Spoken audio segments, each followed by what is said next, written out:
Emeka, please, the baby is still on my back. Emeka! You think I don't know what you told Pastor? You want to destroy me? I told him nothing. The baby, please. She is breathing, please. Brother Emeka, stop! Brother Emeka, stop!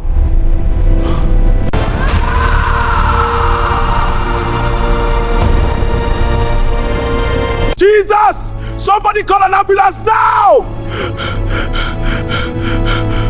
Jesus, somebody call ambulance now! The night Pastor Obiora heard the screaming, he had just locked the church gate after evening Bible study and was about to enter his car. He stood still for a moment, the way a man does when his body understands something terrible before his mind does. Then he ran. He ran through the compound of the estate, past the confused security man, past the woman from the ground floor who had stepped outside holding a wrapper to her chest, past the small crowd already gathering at the base of Block C.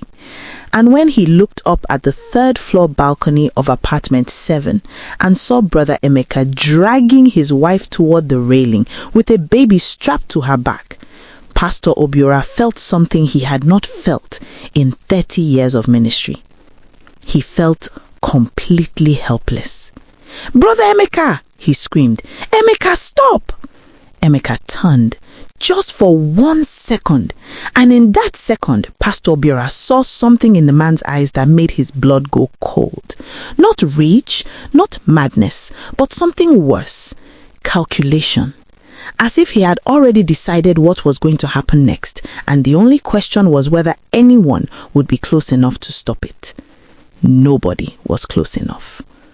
Blessing Emeka hit the generator shed on the side of the building with a sound that silenced every single person in that compound.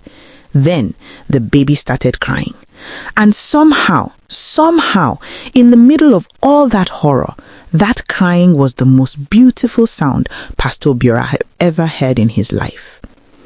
Blessing Emeka, nee Adeyemi, had come from Ibadan to Lagos at 24 years old with a degree in accounting, a suitcase full of dreams, and the kind of quiet confidence that made people underestimate her until it was too late. She had met Emeka Okafor at a church conference in Ikeja, where he had given a testimony about how God had saved his business from collapse and brought him back to a life of integrity. She believed every word. They courted for 18 months. He never raised his voice. He opened car doors. He called her mother every Sunday. He was, by every measure available to her, a good man. The first time he hit her was 3 weeks after their wedding, in their rented apartment in Ojodu. She had served his food and forgotten to bring water to the table. He slapped her so fast and so hard that she sat down on the floor without meaning to, and then he stood over her and told her it would never happen again. It happened again, and again, and again, and again. By the time Blessing discovered she was pregnant, she had become an expert at choosing clothes that covered bruises, at laughing loudly in church so nobody would notice she was shrinking, at explaining away split lips and swollen cheeks with stories about clumsiness that nobody fully believed, but nobody challenged either. Because Emeka was a deacon, because he led the men's fellowship, because he prayed with a fire that made grown men weep, because some things the church had quietly decided were better handled inside the home. Blessing had tried to handle it inside the home. She had prayed, she had fasted, she had submitted, she had forgiven 70 times 7 times and then kept going.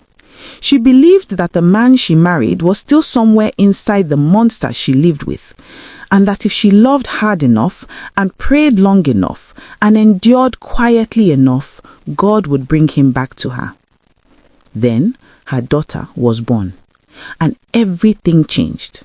She named the baby Chisom, God is with me, and for 3 months she carried that name like a shield. She would hold the baby in the dark after Emeka fell asleep and whisper the name into the child's soft hair like a prayer, like a reminder, like a promise she was making to both of them. God is with me. God is with us.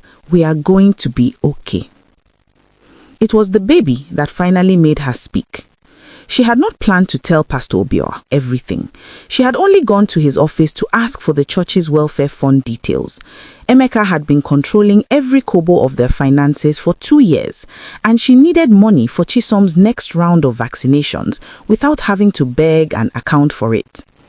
But Pastor Obiora had looked at her face, really looked, the way he sometimes did during counseling, with that quiet and patient attention, and he had said simply, "Blessing, how are you?" And I mean truly.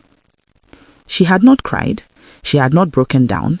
She had simply looked back at him and said in a voice so calm it frightened her, "Pastor, my husband has been beating me since 3 weeks after our wedding.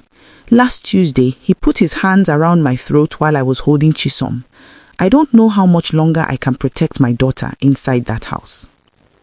Pastor Obiora had sat very still. Then he had reached for his phone.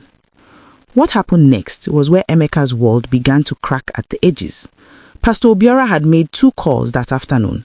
The first was to a women's crisis counselor connected to the church. The second was to a senior pastor in the denomination's leadership. A quiet procedural call about beginning a pastoral intervention for a deacon in crisis. He had not yet confronted Emeka directly. He had not accused him publicly. He had done everything carefully, quietly, by the book, because he understood that men like Emeka were dangerous when cornered, and his first priority was getting Blessing and the baby safe. But somehow Emeka found out. Nobody ever fully established how. Whether someone whispered in the wrong ear, whether Emeka had been watching Blessing's phone, whether God simply allowed the man enough rope. By the time evening Bible study ended that Thursday night, Emeka Okafor knew that his wife had spoken and the world he had carefully constructed around his reputation was beginning to shake. He was waiting for her when she got home. Blessing saw his face the moment she entered the apartment and she knew. She had learned to read him the way people in flood zones learn to read the sky.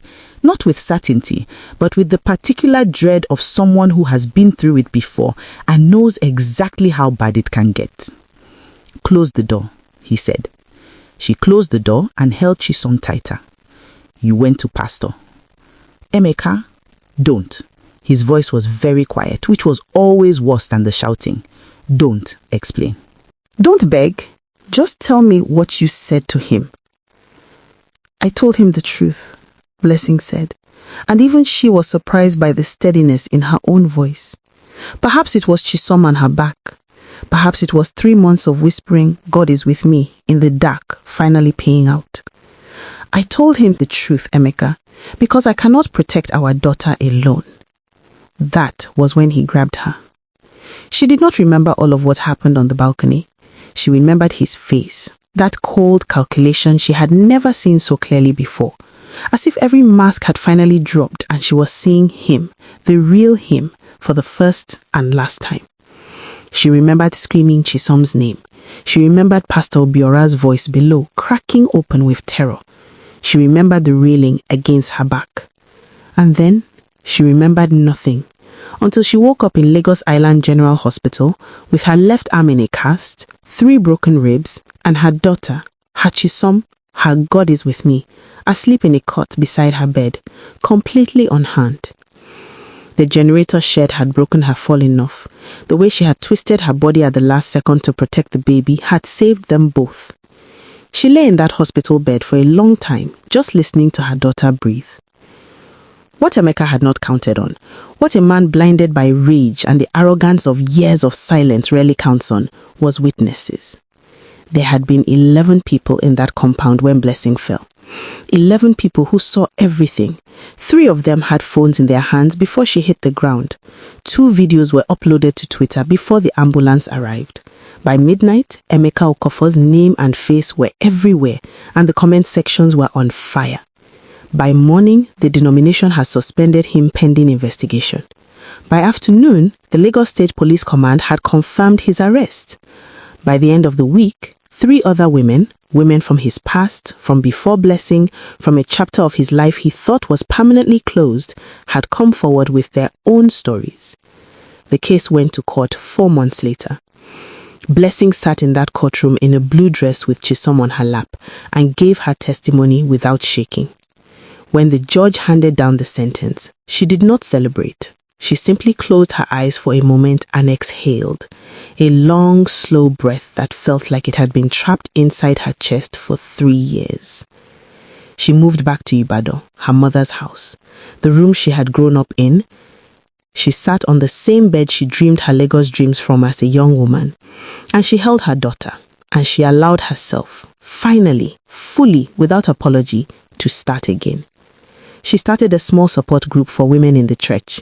Nothing formal, just a circle of chairs in a side room every second Saturday. Just women talking, being heard, being believed. She called it Chisom, God is with me.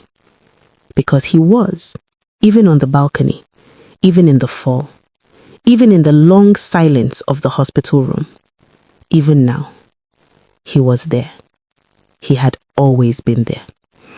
And the daughter she had twisted her body to protect, the daughter she had shielded with her own bones, grew up knowing that her mother had chosen her, even in the moment when everything was falling. That is not small. That is everything. If this story moved you, please share it with someone who needs to hear it today. You never know whose life you might be reaching. Subscribe to Gracious Folktales for new stories every week. Stories about real pain, real strength, and real survival.